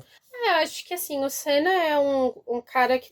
Até posso dizer que, assim, as pessoas acham que sabem muito sobre o Senna por causa disso. Mas sabem bem pouco ao mesmo tempo. De você ter acesso e tudo, da imagem dele ser algo que você é muito bombardeado em vários momentos, né? Esse ano, muito mais pelos 30 anos. Mas eu tenho a impressão que as pessoas, elas acham que elas sabem muito sobre Ayrton Senna, mas tudo que eu vejo das pessoas falando sobre ele é tudo a mesma coisa, tipo, é tudo igual. Assim, tipo, é um looping infinito daquilo. E acho que é realmente, tipo, nesse material de livros que são um pouco mais antigos, ou de pessoas que conviveram com ele. Você pega ali uma entrevista de uma época que é mais próxima do acidente, ou de que ele estava vivo, é muito mais palpável do que o que a gente tem hoje, que é muito na superfície de quem ele foi e do que teve. Agora, você falando isso, eu fico imaginando. Várias vezes eu falei, nossa, como teria sido interessante um Drive to Survive na época do Senna. Sim. Mas ao mesmo tempo eu falo, como talvez a imagem dele tivesse sido desvirtuada, como a gente vê de muitos pilotos. Tem muitos pilotos que a gente sabe que é amado pelos fãs excessivamente por causa de uma imagem que Drive to Survive criou. O quanto que talvez ele e o Prost, essa rivalidade que existia entre os dois, não tivesse sido talvez maculada, tivesse sido danificada por uma rede social, por uma presença de uma série como Drive to Survive. É a mesma coisa que a gente pode se questionar do Hunt com Lauda, né? Por isso que eu falo que eu acho que eu vejo muito mais pura a literatura que a gente tem, Não estou falando de internet, gente, porque a internet hoje é difícil. Tirando, Projeto Motor, Boletim Paddock, Podcast F1 Brasil, Boteco F1, o pessoal que produz realmente seriamente textos, conteúdo, vídeos, o pessoal lá do Milani, no Parabólica, esses dias o Milani também está trazendo excelentes textos sobre, cara... O Meira, que vive resgatando coisas. Nossa, o Meira, cara, desenterrou o Ratzenberg com o nome do carro da Toyota de Le Mans 94, que, cara, me explodiu a cabeça. Que eu sabia que o Ratzenberg era amado no Endurance, mas nem tanto. Pra tanto, desculpa. Mas, assim, por isso que a gente sempre dá dicas de livros. O pessoal do grupo do apoiadores do BP, se você não é apoiador, sabe, o pessoal lá às vezes surta com a Débora, que a Débora acha uns livros de Fórmula 1 e manda lá no grupo, gente, compra, sabe? Porque assim, é que vale eu a monitoro pena. muito o preço de livro de automobilismo, porque é algo que é muito caro no Brasil e que tem poucos traduzidos, né? Então, quando eu acho alguma coisa que eu quero ter, mas eu acho que as pessoas também deveriam ter, eu compartilho. Esses dias atrás aí eu mostrei um do Jack Stewart, que o Jack Stewart, pra quem não sabe, é um dos meus pilotos antigos favoritos. Eu amo ele e eu acho que deveriam aproveitar ele em vida pra contar a história desse cara que eu acho fabulosa. E deveriam aproveitar ele em vida pra poder, tipo, extrair. E é muito engraçado que no documentário do Senna tem uma farpa dele com o É, mas é aquela farpa que foi necessária pro Senna falar aquela frase sim. incógnita, tô indo embora. Não, tô brincando. É que ele fala, né? Se você é um piloto, você é um piloto, você vê um espaço e você não tenta ocupar aquele espaço e ultrapassar, é lógico que, gente, eu tô parafraseando de uma forma bem tosca. Você não é mais um piloto. Se você vê um espaço e não ultrapassa, você não é mais um piloto. Cara, se não tivesse tido. Cara, é uma das frases mais fodas que tem da Fórmula 1 do automobilismo. E você. Se o Jack Stewart não tivesse sido audacioso. E assim, tem muito mérito do Jack Stewart chegar pra você e falar assim: cara, você é um dos caras que mais bateu nos últimos 3 anos. E você vai responder: não. Eu bati porque eu sou o cara mais rápido em pista e eu quero disputar a posição. É assim, cara, é uma conversa que quando eu assisti esse documentário pela primeira vez em 2004, ou 2010, eu lembro que eu fiquei, caraca, mano, eu tô vendo um embate de palavras, de conversa entre Jack Stewart e Ayrton Senna, que tipo, mano, eu nunca tinha visto aquilo na internet, então pra mim foi assim, tipo, de explodir a cabeça. Eu lembro que eu comprei esse DVD na Saraiva, essa Saraiva do Shopping Morumbi, tem muita história dela, que eu comprei, fui pra faculdade assistir a aula, cheguei em casa, DVDzinho, mequetrefe, coloquei, assisti esse DVD, cara, eu acho que eu assisti esse DVD umas 4 semanas seguidas, todas as noites. Porque era muita informação, era muito.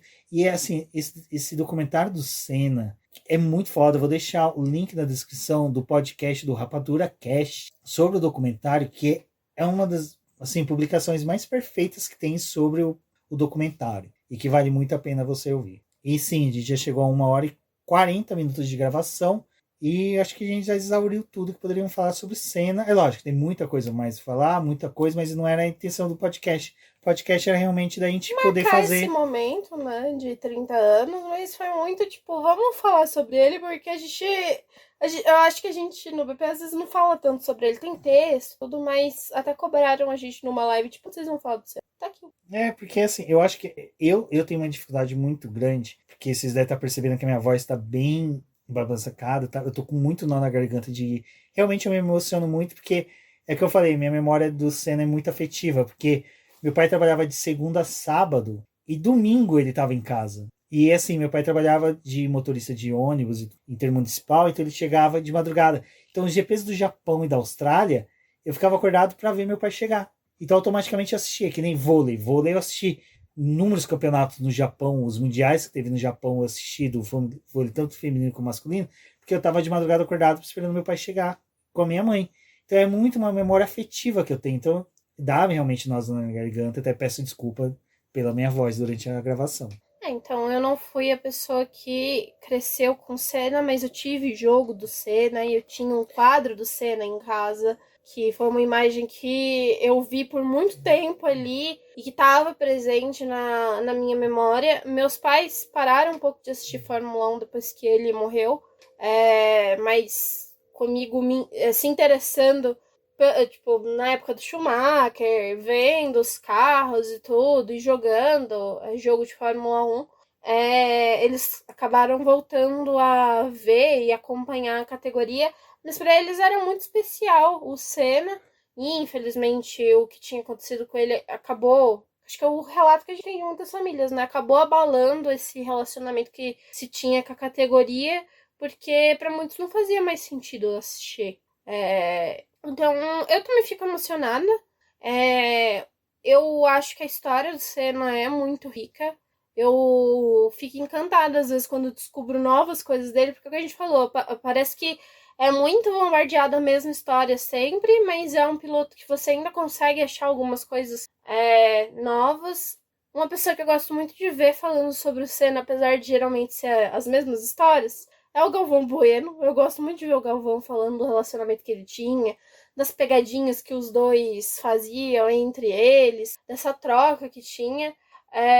Acho que, pelo menos pra parte do jornalismo, que é uma coisa que acabou me encantando, dessa troca que o Senna possibilitou da imprensa brasileira, do quanto, tipo assim, o pessoal que fazia um bom trabalho, ele valorizava aquele bom trabalho, então ele ia ali, dava entrevista, tinha essa vontade de manter um relacionamento, que hoje eu vejo muito essa competição de você querer jogar a informação mais rápido, não sei o quê, enquanto naquela época o pessoal tentava construir um relacionamento com o piloto, né?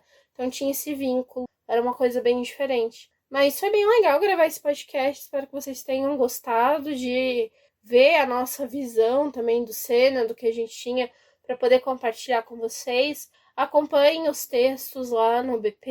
Eu recomendo muito que vocês peguem alguns livros sobre o Senna para poder conhecer a história dele. Tem muita coisa em sebo, muita coisa que saiu, que hoje é mais difícil de você comprar, mas tem a possibilidade de você conhecer uma outra história sobre ele. E acho que vale muito a pena também ver o lado das pessoas que conviveram com ele e tiveram essa outra visão, né? Acho que é uma imagem que o pessoal tem, ele realmente é um ídolo, uma imagem, tipo, meio que não tem como você macular, né? Ele morreu muito novo, você não teve esse negócio de bombardeio de rede social em cima dele. É um cara que morreu muito jovem, que a gente fica muito pensando, tipo, como ia ser o futuro dele. É óbvio que vai ter essa imagem de ser um herói, porque o Brasil na época era muito carente de heróis, e é o que o Galvão fala, né? O Senna e o Pelé foram os únicos heróis, realmente. A gente teve muitos ídolos, teve muita gente no esporte que a gente pode admirar, na música, tudo, mas herói mesmo de um povo só foi ele e o Pelé, não teve outro. Não, sim, é até engraçado, né? Os dois maiores dos seus esportes são brasileiros. Então, pessoal, muito obrigado a todo mundo que ouviu aqui. Agradeço, sinceramente. Peço que comentem com a gente o que vocês sentem quando falam de Senna, o que vocês pensam, qual que é a opinião de vocês, se vocês têm ele como ídolo, como não tem. Vocês são Team Prost, Team Piquet, Team Senna, se é viúva, se não é, se é fiel da Igreja da Sexta Marcha, enfim. Se a gente deu alguma canelada também, se a gente esqueceu de algo, comente, é muito importante a participação de vocês. Eu sou o BGP Neto, um forte abraço e até a próxima. Até a próxima.